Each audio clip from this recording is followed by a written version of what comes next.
Thank you, and welcome back to the Patriots 300 Level Podcast. My name's Kevin. I'm joined by my co-host, Eric. Welcome back to our ninth episode. For those of you joining for the first time, we're both two season ticket holders sitting in the 300 level section.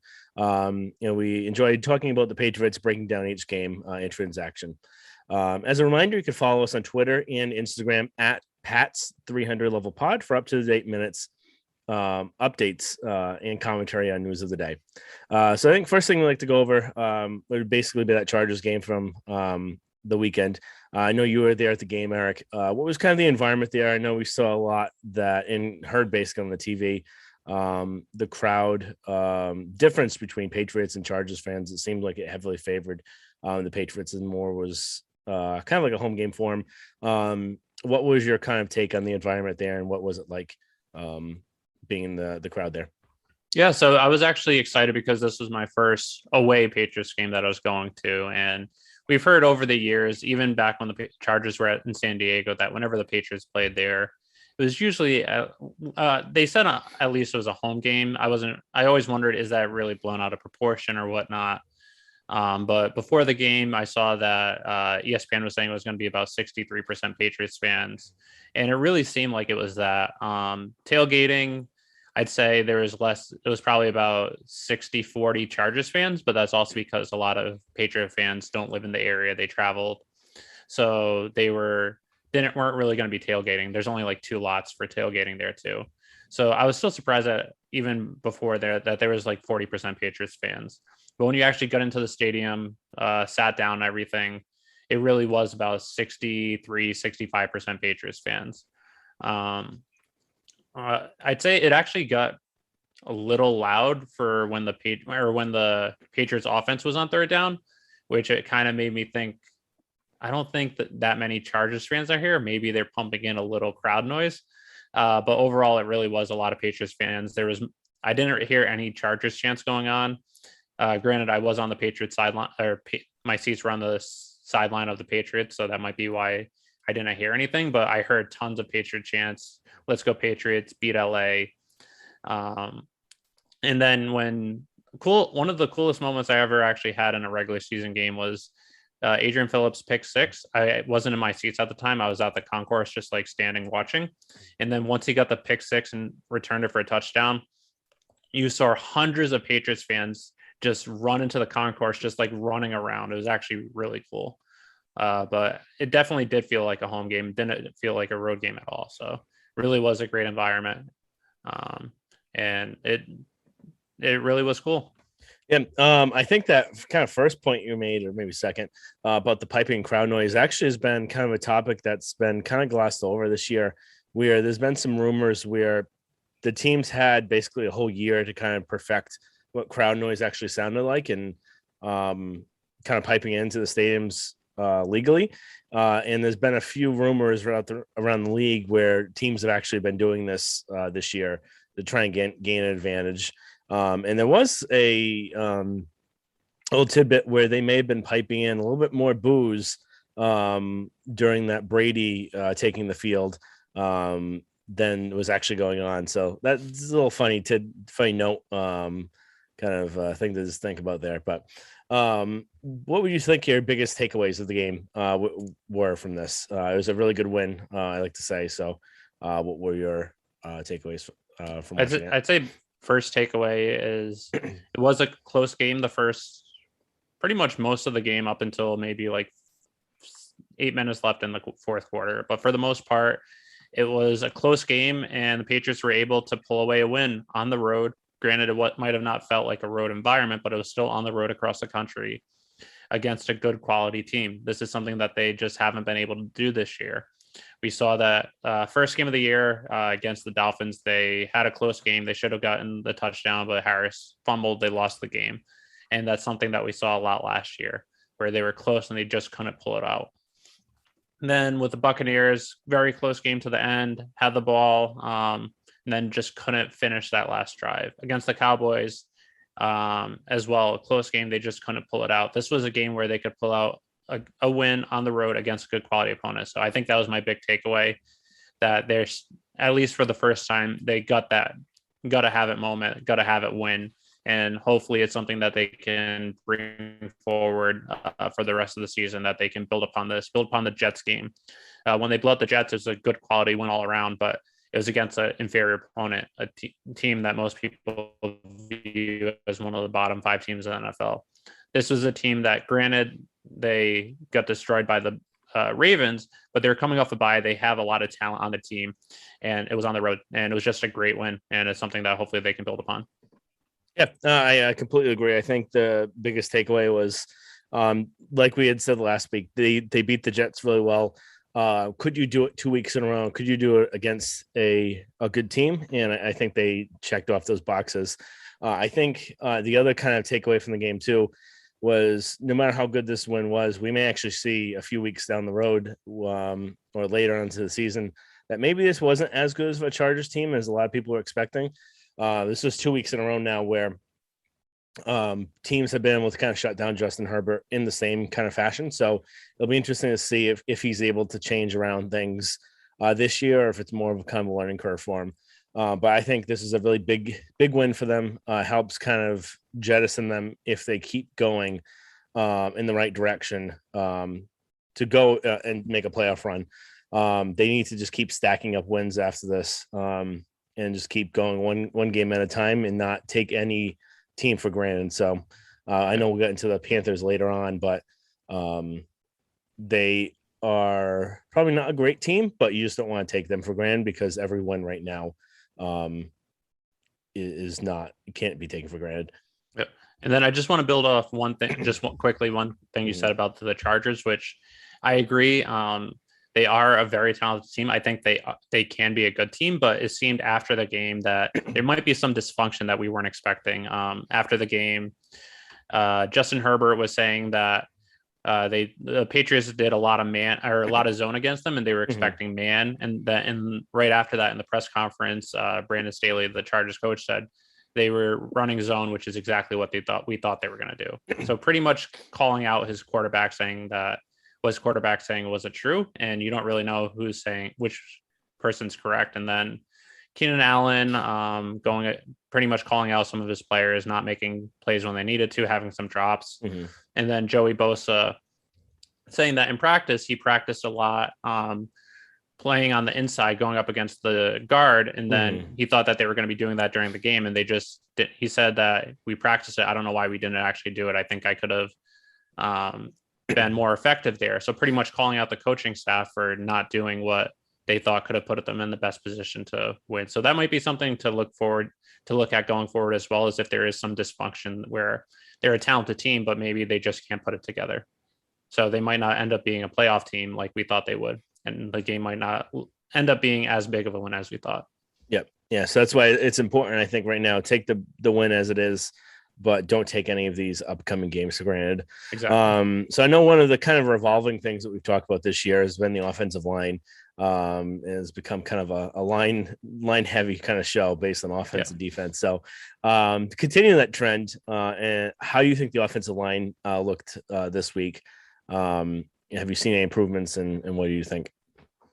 I thought the offensive line looked pretty good.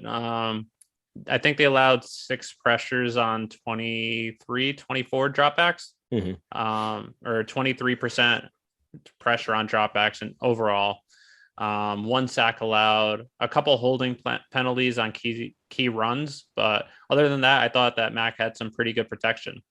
I know he didn't look great, which we'll get into in a little bit, but I don't really blame that on the offensive line. They were going up against Joey Bosa, one of the best pass rushers in the NFL, and he had just 1 hurry, which is pretty phenomenal. And then part of that was scheme, where you saw the running backs actually doing a great job in pass protection against him, picking him up.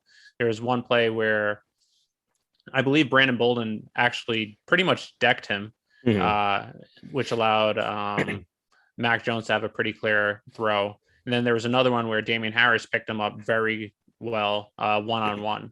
So the offensive line did great, and then the running backs actually did a pretty good job in pass protection as well. But the offensive line, like you said, the first 4 weeks was by far their weak point, but the last 4 weeks, it's actually looked really good. And this is a question I actually had for you, Kevin. With Trent Brown coming back, possibly coming back, If he's healthy, say this week, next week, and the offensive line keeps playing like it has, do you put him in? Do you mix up the chemistry that they currently have? And if you put him in, where do you put him in? Do you move Onwenu back to guard? Do you move Onwenu to left tackle? Do you move Trent Brown to left tackle? I just wanted to see what you thought, because right now I don't think I would change anything actually until even if he comes back healthy, until you see some slippage. Yep. I think that's a really good question. And is kind of a question I think they've been thinking about, and which is why he still hasn't come back. I think one of the first things they want to do is make sure he's completely healthy, get this calf issue behind him, so that way it doesn't reappear later on in the season or the playoffs. So make sure that this isn't something that can come back and nag him or hurt him. So I wouldn't bring him back until he's fully right. That's number one. Number two, I think what we will probably see from the Patriots is, because they figured the combination in training camp was their best one to go forward, I would assume, try again with Brown at tackle, Onwenu at guard, Wynn at left tackle. But that's not something I would do. So what I would do right now, based on how the line's looking, I would really consider putting Brown in at left tackle and either benching Wynn outright, or see how Karras is doing at the time. Because this isn't something I don't think is going to be happening in the next week or two. I would continue to get more data on Steady Teddy and see if he does continue to hold his own. And if he does, I wouldn't touch him. And I would bench Wynn outright, because I don't think what we've been seeing from him this year is anything what we had saw from previous years. And I think that he really put himself in a negative position from hardly working out with the team in the offseason, and didn't really put the work in necessary. And I think we're kind of seeing that this year, where he's not looking that great against other defenses. He's probably one of the weaker links on the line right now. And I think they're probably kicking themselves that they may have that they picked up his option for next year without kind of knowing what his workload looked like this offseason. So I think what I would do is, if Karras is still looking the way he is, I would keep him at guard and bench Wynn, and then have Brown play left tackle. If Karras starts to show like he is a backup offensive lineman, which could happen because he's playing really well for being a backup player, but he has been pretty steady in the past. If he does kind of show that, I'd kick Wynn into left guard and have Brown at left tackle. I would not go switching around to Onwenu, just because he was really good. He was good at left guard. He's even better at right tackle. He's an all-pro right tackle. He's a pretty good guard. But I think that upgrade to tackle is just something that you can't really replace. And it's easier to find the difference is it's easier to actually play right tackle than it is to play guard, because it's a lot faster and inside. But it's a little easier to kind of find a guard than as a tackle. Yeah. So it's kind of that catch-22 thing. So you can more easily interchange guards, but to find a tackle, it's kind of a tricky game. So because of when he was playing that well at right tackle, I'd keep him right there. So I'd agree. I agree with everything you said. So coaching has been another aspect of I feel like a lot of the chats we've had. I know we were talking before this kind of, and especially during the game. Number one, I think I'll take this one first, and then we can go into Steve afterwards. Josh McDaniels, I don't know what the hell he was doing in this game. So I think he kind of turned things around after the first half, where they kind of settled down a little bit. But the first half, you're going up against the worst rushing defense in the entire league. And it's something that not just we know, not just the other beat writers for the Patriots, but the beat writers we talked to last week. Everyone knows that this is their weakest link going up against. You should be able to run this probably 200-300 yards against this team. Be like one of those old Colts games where you have either Jonas Gray, or what am I blanking on his name? LeGarrette Blount running right through them and getting probably, I think they both got like 200 or 300 yards in the game. So this should have been that type of game. And towards the end, when they knew they were completely running it, they were able to kind of stop it. But before then, they couldn't stop anything. They were averaging at least 5 yards a carry. So you get down to first and goal, and you're on the 4-yard line. You run it once, and you throw it the rest of the times. You go in shotgun spread with the last two plays where everyone knows you're not running. It just didn't make any sense. And it's something that we've seen from Josh over the years where sometimes he just gets in his head a little bit too much and tries to get too cute with things where you should go for the known thing. So everyone knows they can run on this team. And I know Josh talked about this today, saying that if he could go back to that situation, he probably would have done things differently. And the reason why he did so is because he saw some things on film. And I think that's just something where even if you saw some things you could try, go with something you know is going to work. You know you could run against this team. You know if you run it 4 times there from the 4-yard line, you're going to get it in. So I think he cost them there. And if there's another drive, I can't remember exactly the yardage, but it was either within 10 yards or 15 yards or something, where he ended up throwing it too much. And I think they were completely too pass happy in the first half of the game. I think they got a little bit more balance in the second half. But I think that was my biggest gripe, where you have to know what you can do to kind of beat this team. And you know that your offensive line right now is turning to a strength, and your running game is definitely a strength. And Damian Harris has improved so much. Even throughout the season, he's running with power. He's running with explosion. He's got great vision and great kind of second moves. So a lot of the runs where he may have gotten 3 yards, but if you look at like Sony Michel, he would have gotten none on that one. So he's really good about making plays out of something where there's nothing. So that was my kind of biggest gripe with him. Any other additional thoughts on him? No, I agree completely with everything you said. I know we were talking about it during the game. I just kept yelling from the stands, run the damn ball over and over and over again in the first half. And they just weren't running it. I had no idea why. The other thing is that not only were they passing a lot, but they were trying long passing plays, which is actually not only is the Chargers defense pretty good against the pass, but they haven't given up pretty much any big passing plays all year. So maybe I was thinking maybe they saw something on film that they thought they could exploit, but they just kept doing it over and over again, even though it didn't make any sense. Then, like you said, you have the ball on the 4-yard line on first and goal, and you pass it 3 times. 2 of the 3 on 3rd and 4th down on the 1-yard line.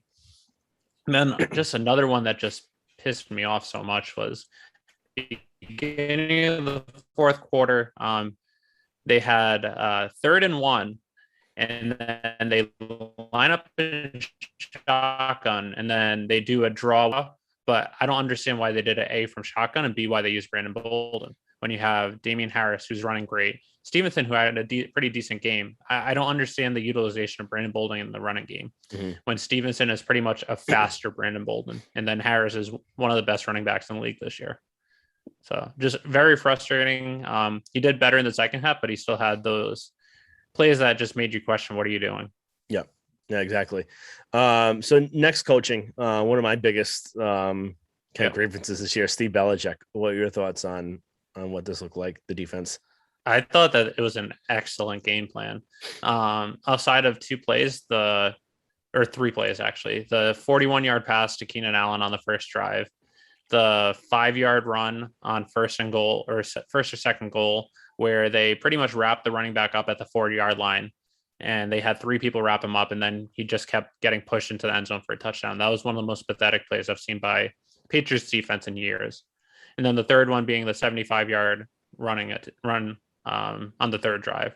Outside of that, I think this was one of their best game plans. I know it's tough. I'm cherry picking here and there, but outside those big plays, this is one of the best games that this defense has played all year. So if you actually, I know we might be getting to it in a little bit on Justin Herbert, but just overall, he finished 2nd worst game of his career statistically, behind when they played the Patriots last year. And then outside of those first two plays of the game, he had a 12-yard pass to Jared Cook and a 41-yard pass to Keenan Allen. If you take away those 2 plays and then the last drive where pretty much the Patriots were playing a deep zone, pretty much letting the offense have it.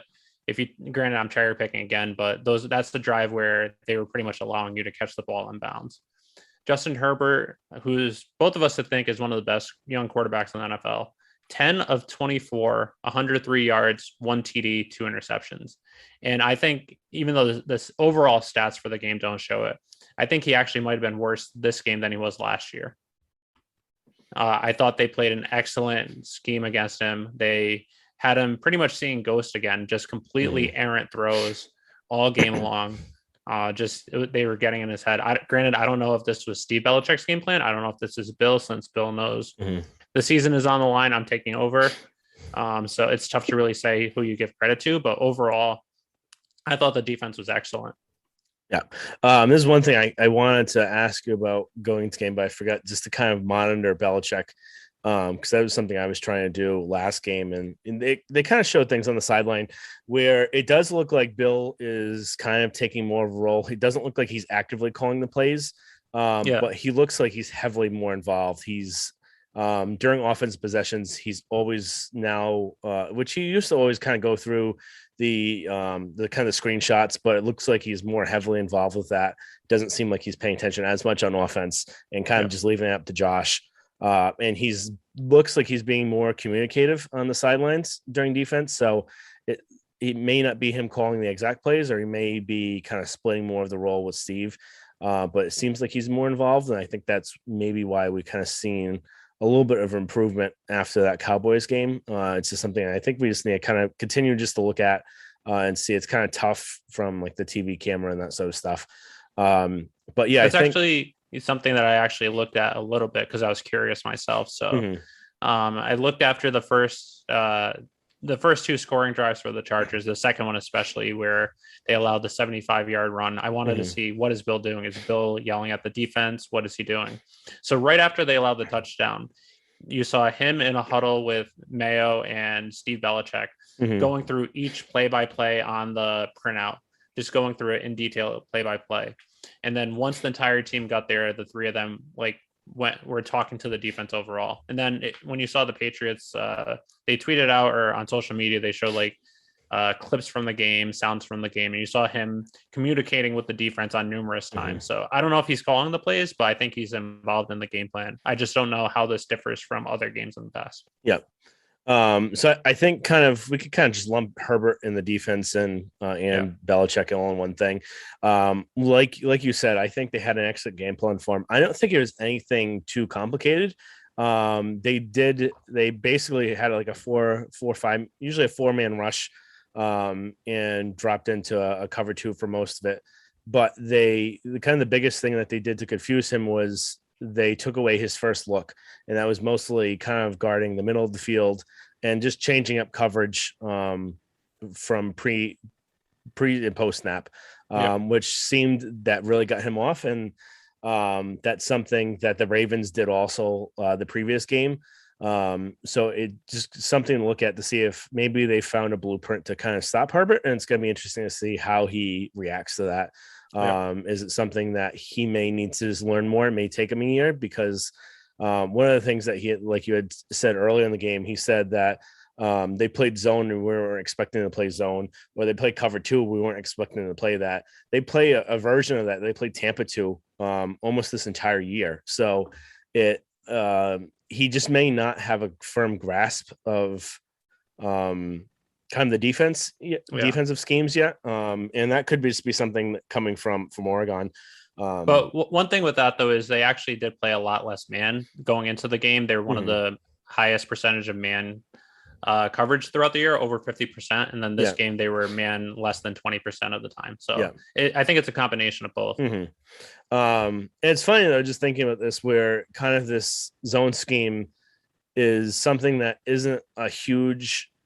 it shouldn't be a huge surprise, but it's something that stopped both Herbert and also the Rams back in 2018, where the biggest thing where he was like, we weren't expecting to play zone. And that's just, you had 2 weeks to prepare and you just couldn't fathom that they may switch up from man to zone. But that's just a story for another day. But it's both teams had a bye too.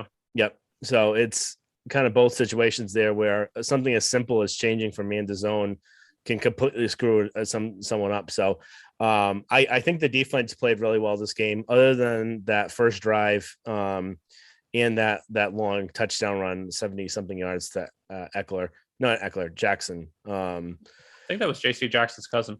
Was it? I was wondering if they're related or not because it Hmm. was like Justin Jackson and Yeah. so but I think they played really well. I think they had an excellent game plan to try and to play Herbert. And there's something that was coming out from the Zolak was mentioning this um yesterday where he was hearing before the game the Patriots were licking their chops for waiting to play for Herbert because they knew that they could stop him based on what they've seen from him. I Yeah. think that's something we've seen where they knew how to confuse him. They knew how that he would give them a couple interceptions. That's really how this ended up happening. I think one of the big things out of this game, which he continues to show up every single time. I'm still confused why at the beginning of the year he was a cut was just Miles Bryant. I think he had an excellent game. You say He why had he that. was cut? It I sounded like said why he wasn't. I was confused why he was cut at the beginning of the It year. sounded like wasn't. Oh, because I meant was. So Yeah. I think I that's might have something we misheard had you, but talked about before, where it was a surprise cut.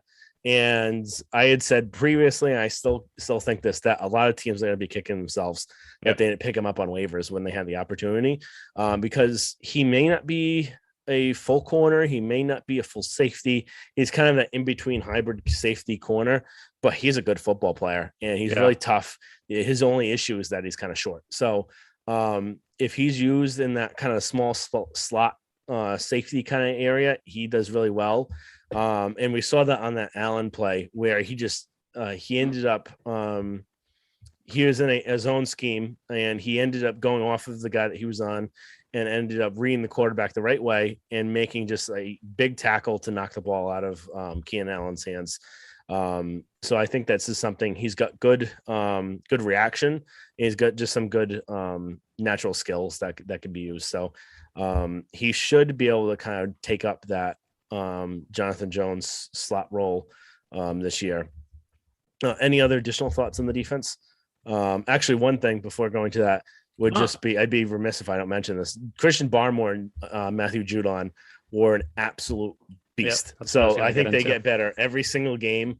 And we had talked about this earlier too, but it seems like every single play Judon was being held in this game.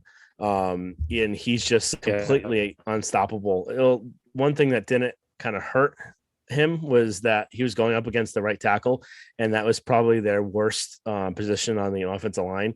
So that Yeah. didn't help the Chargers that he was going up against them, but he was really good. And so Barmore keeps on getting increased playing time every single game, and is kind of showing that the 1-2 punch between him up the middle and Judon coming from the edge. I think that's something that's going to keep improving and be a really good asset for this team.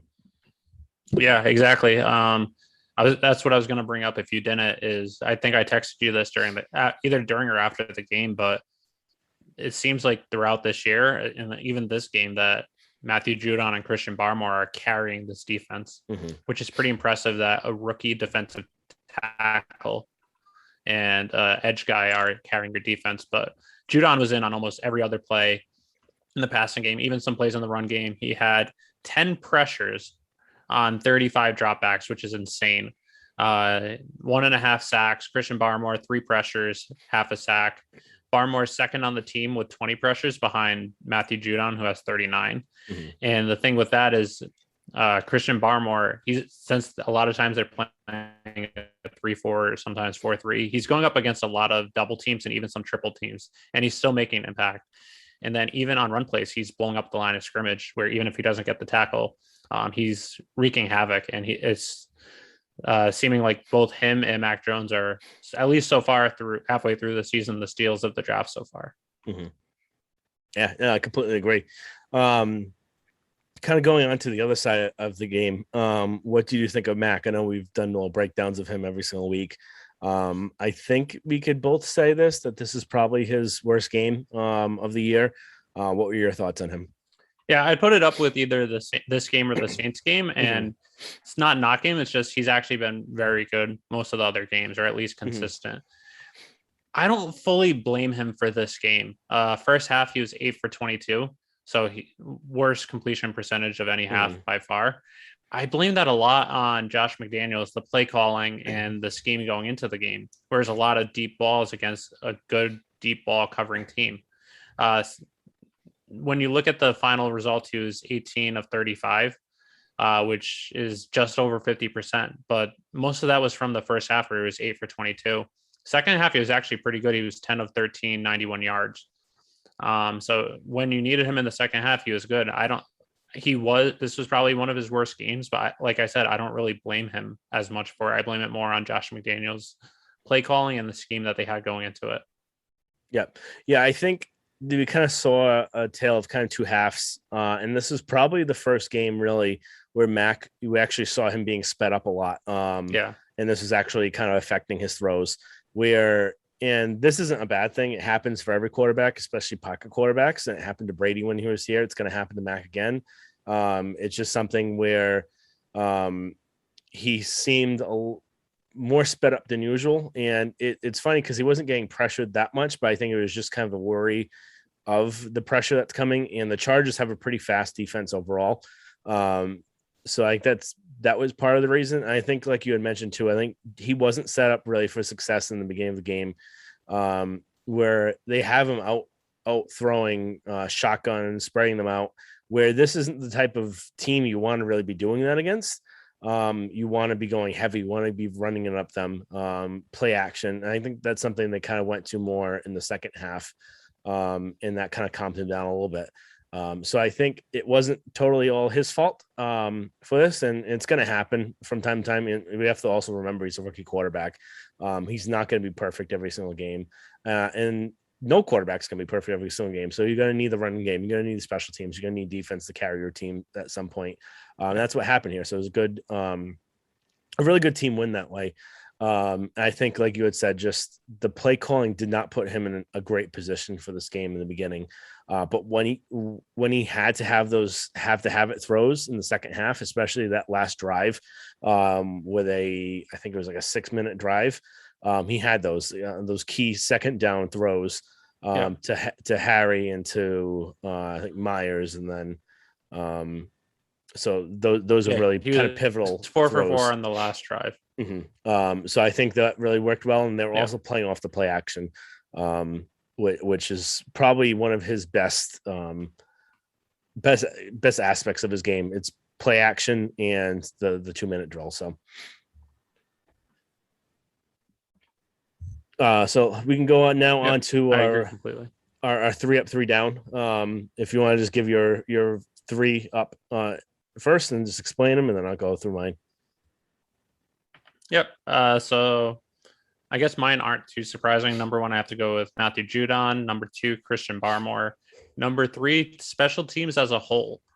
So Judon, we explained already. 1.5 sacks, 8 hurries, 10 pressures. Mm-hmm. And then there were a lot of other plays, like you said, he was being held. There was one play he was held in the end zone, and that's not even the one that Belichick challenged. He was just getting held almost every other play and was still being disruptive. Christian Barmore, 3 pressures, half a sack, led the defensive line in snaps. He was just a force all game long, getting pressure, being disruptive even while being double and triple teamed. Special teams as a whole, I almost went with Nick Folk, but the special teams was just too good that I couldn't give it to just Nick Folk. I had to give it to everyone else. So Nick Folk, 4 for 4 on field goals, 2 48-yarders, 1 for 1 on point after attempts. He's just been outstanding all year long. He's leading the NFL in points. Only 1 missed field goal, which was a 56-yarder, which would have been his career long in torrential rain to put the Patriots up against the Bucks. So I can't fault him for that kick. I was surprised that kick was even as close as it was, considering all the elements, and he had a knee injury going to that too. Then Gunner, 4 punts, 80 yards return, so averaging 20 yards per return, 3 punts at least 20 yards. First Patriots since Troy Brown in 2001 to do that. First returner in the NFL since 2019 to do that. So he's just been excellent. It seems like he's getting better and better each week at punt returning, and it looks like he's just getting closer to finally breaking one, which he just hasn't done this year. Then also Justin Bethel on 2 of those great returns. He had huge blocks that allowed Gunner to see the open field and turn up and get more yards. So it wasn't really seen in the stats. I had to see it going back, looking at the game again, but Justin Bethel on 2 of those returns had absolutely outstanding blocks. And then there were also 2 other punts that they almost blocked. There was the one that Matthew Judon was inches away from blocking where he was called for running into the kicker. Luckily, it was only run. Granted, if there wasn't that kick catch interference, it wouldn't have been a first down because it was only running into the kicker, and it was, I think, 4th and 6 or 4th and 7. But then even the punt before that, the Patriots were very close to getting the block as well. So special teams, once again, against the Chargers, having a big impact on the game, putting the Patriots in outstanding field position to allow them to get points. Yeah, I think the one before that one, I think Judon had shoved the the defender right into the kicker. So I think that was Uche. Oh, was it Uche? I thought it was Yeah. Judon. It was either Uche or Collins, I believe. But yeah, I think I pretty much agree completely with your 3 up. I have Barmore, Judon, and I had Nick Folk. This, like you had said, there's not really much else I can really say about Barmore and Judon that we've talked about. And then Nick Folk, like you had said, he's just completely automatic. It's something you kind of take for granted when you look at him. It's something I always just keep forgetting about, where he's just you're just expecting him every single time he goes out there to make it. And just looking back on, even we had Gostowski and we had Vinatieri as our kickers before, and we used to think that, and we knew that they were one of the top kickers in the league, and they were never this automatic as Nick Folk has been. So it's just something that's kind of crazy to see, especially at his age. But I think he had a really good game and has really helped this team this year. So it should be interesting even after this year if it's something they may explore, trying to have him one more year, because he hasn't looked like he's slowing down at all. And I'd be kind of hesitant going from him to someone where he may not be making as many kicks. Yep. That's actually one thing I just want to add on quickly is given the last 20 plus years with Gostowski and Vinatieri being arguably 2 of the best kickers in NFL history during that time stretch. And then this, since they got Folk about 2 years ago, even, I don't think they've had any 2-year stretch this good kicking, which is incredible to say. I think they might go year to year with him, and I think that might be something that he's fine with, considering I thought he should have been All-Pro last year, and then he just waited till the Patriots signed him again. So hopefully they extend him as long as he keeps kicking like this. Yeah, completely agree. Now 3 down. I can go this first, and then we can go to you. So I think first one I would have would be Bourne. Second one would be, what am I blanking on what I even had for these? All right, so I have Bourne, Mac Jones, and I'd say Isaiah Wynn. So Bourne, he had that key fumble where that ended up costing them 3 points, which luckily it didn't end up hurting them, but it could have if we didn't have that interception later on in the game with Phillips. Mac Jones, like we had said before, this is probably one of his worst game of the season. So it was a down game for him. And then the last one would be Isaiah Wynn, where he had a key hold, which cost Harris a bunch of, I think, like 30 yards on one of the runs. And he hasn't been consistent at all. And it's something where I'm just really down on him this year. And I'm hoping that Brown might be able to come and take his place, or maybe get him that kick in the pants that he needs to get what he needs out of the season. But I haven't been too pleased with him. No, that's fair. I think I actually just disagree a little bit with Mac Jones. Like I said earlier, I blame it more on Josh McDaniel's scheme and game planning, but I do agree it was one of his worst games of his career. Isaiah Wynn, I didn't think was that bad. He only had 2 pressures allowed. He did have that one big hold, but overall, it was, granted, it's not saying much, but it was one of his better games of the year. So I don't really blame him as much, but this was a big win, so there weren't as many people to go with for 3 down. So for me, my 3 down, number 1, Josh McDaniels. I've gone into this pretty in depth today, but just absolutely horrendous play calling. I don't think I have to get more into it since we talked about it earlier. Number 2, it killed me to do this since I'm a big fan of his, but Kendrick Bourne. He did have a good game up until that point, but another fumble when they were in field goal position, his second fumble of the season. And it's just this might be why he's not getting as much playing time as I'd hope. Is maybe in practice they're seeing the same thing where he just can't hold on to the ball. And considering he is arguably one of their better playmakers on offense, you need him to get the ball. But if he's not holding on to it, you can't play him. So that should be something to keep an eye on going forward. If his playing time is reduced, and or if he has problems holding on to the football. The number 3, I had a little trouble going. I went back and forth and I ended up going with Justin Herron, just because he only played 8 snaps, but he had a huge holding penalty and that negated a Damian Harris touchdown run. So when he had his opportunities to play, he had a very big mistake that almost could have cost them, because after that, 2 plays later, they had the fumble by Bourne. So it pretty much cost them 7 points. And then the Bourne fumble at the worst cost them 3 points. But that's who I had with my 3 up, 3 down. One thing that I just thought of, I just want to give credit to that I didn't when talking about the game was I thought JC Jackson had an outstanding game. He did have that one catch for 41 yards on the second pass of the game. Mm-hmm. But outside of that, he didn't allow a single catch in man coverage. And he actually played a very great game, had some pretty big pass breakups. I know he's been in my 3 down majority of the season, but he actually had a very good game. So just want to give some credit there. Yeah, no, I think I completely agree with that too. One kind of thing, just to back up on Wynn, where the amount of actual pressures he gave up wasn't much, but if you also see too, they've been having to have a lot of chipping at the line from the running backs and the tight ends, which delays the amount of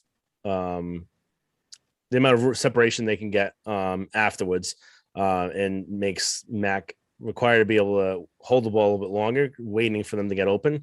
So I think that's just another thing where if he wasn't having as many issues, they wouldn't have to use the backs and the tight ends to chip at the line first, and they'd be able to get out into their routes a little bit quicker than that. So I think that's just been another thing that we've seen this year. That's fair. So going to news around kind of the NFL, AFC in particular, I think big one from the day today that came out was just Ruggs from the Raiders. Tragically had a DUI and resulted in the death of at least one person. It was, I think, 3:40 this morning. And it's something that you just hate to see.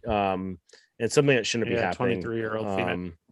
It's just really a really sad story, and something where he's making millions of dollars. He has an entourage with him. What is he getting behind the wheel of? First of all, number 2, he shouldn't be drinking and driving to begin with, but this could have easily been avoided. And they say nothing good happens at 3 a.m. So why was he out to begin with? So he deserves anything coming from the justice system, I believe. But this could really hurt the Raiders season too.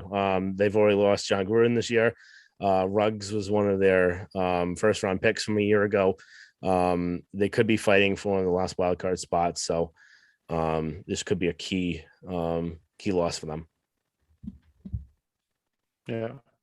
Very, very tragic situation. Just something that should have been avoided to begin with. Yeah. Now going into more well, not really delightful news because nothing really happened. But today was the trade deadline, and it was mostly crickets. There was some minor trades by the Chiefs, and the biggest one kind of came yesterday. Was the Rams. Any thoughts on those trades that happened today? Yeah, nothing really today outside the Rams trade. The one trade by the Chiefs getting Ingram might be a big. It's tough to say how he's going to perform, but since their defense does have some holes, it might at least make them a little better. But also, I feel if the Chiefs thought he was going to make, or if the Steelers, if the Steelers thought he was going to bolster the Chiefs that much, I don't think they would have traded him to a contending opponent. So tough. We'll have to see on that. I think the Mac trade. I didn't know that the Rams even had draft picks to trade to get him, but I think that he helps bolster their defense, which is already one of the strongest defenses in the NFL, and just makes it more opposing for opposing offenses. So we'll have to see. I don't know if he's still the same player that he used to be, but if he at least gives them an upgrade, it's probably worth pursuing since they don't have a draft anyway. Might as well just get rid of everyone selling in for the next 1 or 2 years. Yep. Yeah, this will be a really interesting one. They're basically kind of going for it this year, and I hope that the Rams fans are prepared to lose for quite a while down the road because they have a fifth and a seventh round pick from this draft. And if they keep going, they keep going in this direction every single year, trading a ton of draft capital for different players. And it's just not sustainable. We've seen that even with the Patriots, where they had to get in this situation where they were last year, where they needed to kind of unload, reset. And they were just lucky for the fact that that cap situation was the way it was, where they could afford to go out and restock their teams, but they need to rebuild in the draft. And that's something where bad drafting had caught up with them for a few years in a row. So we've luckily seen it looks like it's kind of turned himself around, especially with this year's draft, and then potentially last year's draft as well. But it's just something that's not sustainable for the Rams, and they have to win either this year or next year, or they're going to really implode really fast. So I think that was really interesting. Yeah, and even just go on. Yeah, sorry. Just even going off the Rams, I believe, if I'm not mistaken, their last first round pick was 2016. It was Jared Goff, and then they don't have another first round pick until I believe 2024. Mm-hmm. So they're going 7-8 years without a first round pick. So I don't know if this is their plan, but I think this year, next year, maybe the year after, all in, and then we'll see them sort of fall back to earth. Because you can't sustain it in the NFL. That's why the Patriots historically never signed those big free agent players. This year's an exception because a lot of the players they signed were young and they were only like 3 or 4 year deals. Mm-hmm. But I think that's something that Rams are going all in this year, next year, maybe the year after. Then we'll see them fall back to earth. Yeah. Chiefs game last night was a really close game, and I also think the refs kind of screwed the Giants. But also Joe Judge's coaching kind of screwed themselves as well too. So what were your kind of thoughts on this? I think my main ones were the Chiefs look really beatable right now, and Mahomes isn't looking like himself. He also seems like he's getting sped up a lot. He's trying to do, I think, too much to try and get them kind of going, and it's caused a lot more of those interceptions. I know last year he almost led the league in like interceptions that should have been caught. He led the league in that with like 16 or 17. And then it looks like this year they're actually finally just catching them. But I think also he's playing a lot more risky than he was previously to try and just get things going. And it also kind of hurts with him that their defense is as bad as it is. But it should be interesting to see how it continues to go. Are they going to kind of use that as a game where it kind of kicks them in the nuts a little bit, or are they going to continue struggling the rest of the way? But it didn't really give me great belief on their end that they've really solved anything right now. They did not look that well. The Giants are terrible. So if you barely beat them and you barely beat a lot of teams, it's just not looking well right now for them. Your thoughts? I agree. Yeah, I agree. Patrick Mahomes just this year doesn't look the same. I think part of it's just because he's trying to do too much. Then I think also opposing defensive coordinators are kind of figured out how to stop them after seeing the Patriots do it the past few years, after seeing the Bucs do it in the playoffs. In the Super Bowl last year, I think other teams have figured out how to pretty much stop Mahomes and is starting to catch up with him. I think he's very talented, but the Chiefs also have a lot of holes on their team as well. So it depends. He's leading the league in interceptions. He has some fumbles. He's tied for the most turnovers. I still think since they have as much talent as they do that they figure it out. I hope they don't, because if they make it to the playoffs, I think they have the talent that they can make it far. I don't know if they have the talent to beat anyone in the NFC, but I think they have the talent to win some games just on talent alone. But we'll have to see. They have one of the toughest schedules the rest of the way. They don't have any really easy wins. They're playing the Packers this week. They're playing the Cowboys, playing the Chargers again. I believe they're playing the Raiders twice. They're playing the Steelers. They're playing the Bengals. They have a very tough road ahead. Mhm. Yeah, So we'll and have to then see. yeah, no, I think one of the Hopefully, from a things, Patriots standpoint, they don't figure it out. yeah, I'm hoping that too because looking at them, it could be like Ravens teams from years past where they don't really have it all together in the season, but when playoff time comes to play, they really kind of are dangerous there. Or the Giants of a few different years. So hopefully it doesn't turn into one of those situations where they sneak in and kind of go on a run from there. Yeah, that's what I'm worried about. Even the Yeah, Bucks last year, they weren't good the first 10 games of the year. Then they went on that historical run once they figured it out. That's what I'm just worried about the Chiefs. They lacking talent on defense. They have some holes, but they have the talent. If they figure it out, they can go on a run. yeah. And then kind of the Derrick Henry injury. We found out this weekend that he could be out for the year. He had surgery. They're hopeful he may come back. What are your thoughts on what that does to the Titans? I think that kills the Titans. I think both of us aren't big fans of Ryan Tannehill to begin with. I know that Mhm. they have some other good wide receivers on offense. AJ Brown, they have Julio Jones if he's healthy. But other than that, their offense goes through their tight ends. Mhm. I believe Derrick Henry was leading the league in rushes, and it wasn't even close. I believe he had 40 or 50 more rushing attempts than the second person, Mhm. which just isn't sustainable for a running back in this NFL. I saw that they're saying that they're hopeful that he comes back by the end of the year. But if you have a broken foot that requires surgery, even if you do come back, I don't see how for a running back how you can be anywhere as productive with a broken foot. Yeah. So even if he comes back, I think the Titans are kind of screwed. Yeah, I completely agree too. I think that this injury will bring Tannehill kind of back down to earth, where we've seen him even the playoff game Yeah. against the Patriots a few years ago. He I think threw for 50 something yards, and he's not really a threat. It's mostly the running game, the play action, and without Henry, I don't think they really have that threat as much. So it should hopefully bring them kind of back down to earth and really be helpful when we play them in a few weeks, where that game looked like it was going to be a pretty tough game, where it Yeah. may have just gone a lot easier. So we'll go into this kind of later on, but it could kind of help the Patriots go into a little bit of a run here.